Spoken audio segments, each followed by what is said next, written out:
Friends చూడండి friends, మా పిల్లల కోసం బంకమట్టి తెచ్చాను వినాయక విగ్రహం తయారు చేయడానికి, మట్టి వినాయకుడిని తయారు చేయడానికి.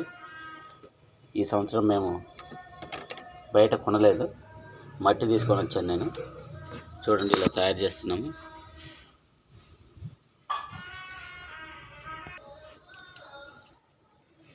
చూడండి ఫ్రెండ్స్, మా బుల్లి చేస్తుంది వినాయకుడిని.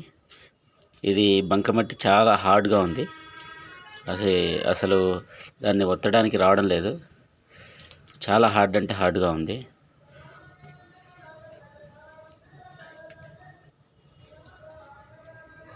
ఓకే చూడండి, నేను ఒత్తాలన్నా చాలా హార్డ్గా ఉంది. దీన్ని ఆల్రెడీ చేతితో బాగా నలిపాము, అందువల్ల ఇది బాగా కనిపిస్తుంది. కానీ చూడండి, చాలా రాయిలాగా ఉంది, రాయి కంటే ఇంకా స్ట్రాంగ్గా ఉంది. చూడండి. బుల్లి ఏం చేస్తున్నావు? వినాయకుని తయారు చేస్తున్నాను. అవునా, వచ్చా నీకు? వచ్చు. ఎప్పుడైనా చేసావా? చేస్తా. లాస్ట్ ఇయర్ చేసావా? బాగా వచ్చిందా?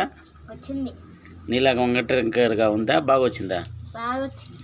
ఇప్పుడు ఎంత టైంలో చేస్తావు? ఎంత టైంలో చేస్తావు దీన్ని? హాఫ్ అన్ అవర్ పడుతుంది. ఆల్రెడీ హాఫ్ అన్ అవర్ అయిపోయింది కదా, పట్టి చేస్తానే ఉన్నావు, టైం అంతా పాస్ అయిపోతుంది.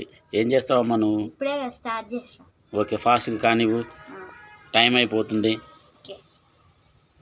ఫ్రెండ్స్ చూడండి, వినాయకుడిని బాగా తయారు చేశాము. దాదాపు 2 hours పట్టింది.